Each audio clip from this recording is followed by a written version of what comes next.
but I have a poem for everything. I actually do. It's kind of scary. All right, a little too much. Unanswered questions. Beyond a reasonable doubt. What is so hard about that grouping of four little words, so often heard but so rarely followed? Wrongful convictions are a pill now gladly swallowed by the masses to help them feel safer, by reading the papers and knowing at least someone is paying the bill. Even if they aren't the real offender, at least maybe they can sit and remember some random law that they did break. That would really not make their sentence be fully in vain. As long as the pain and the shame doesn't touch our family name, then what's the big deal? And who is the real criminal anyway? Is it the person that was sentenced today, or the corrupt, honorable judge that was behind the sentence? The always relentless witch hunt that is now our justice system is no longer for the victims, but for the lining of its pockets.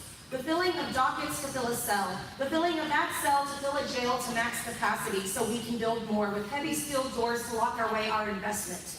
The unlucky contestants of a new version of The Price is Right.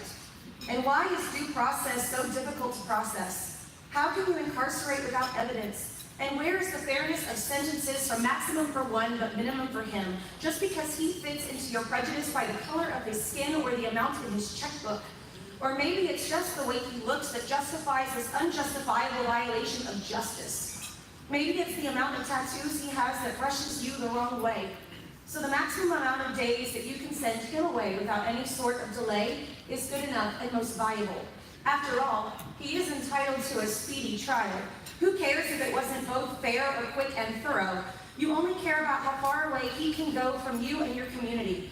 The only true unity in our country in this day and age is that when we turn another page in another day of reading the news, we want to know our tax dollars are being used to house the vile, the refuse of our society.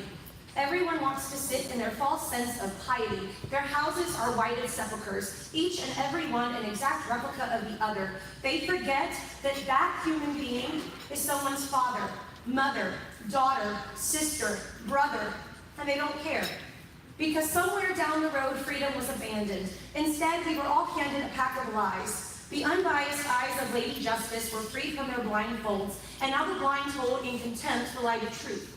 Because she is used to the darkness. She is harnessed by the sweet nothings of the corrupt and vile. She allows the trials to slip off the balanced scales and into the hell of over-sentencing and false convictions, where the only religion is the worship of the gods of greed, and the all-consuming need to place as many wrongfully in their hold, to fill their altars with sacrifices of blood and sacrifices of gold. Thank you. Thank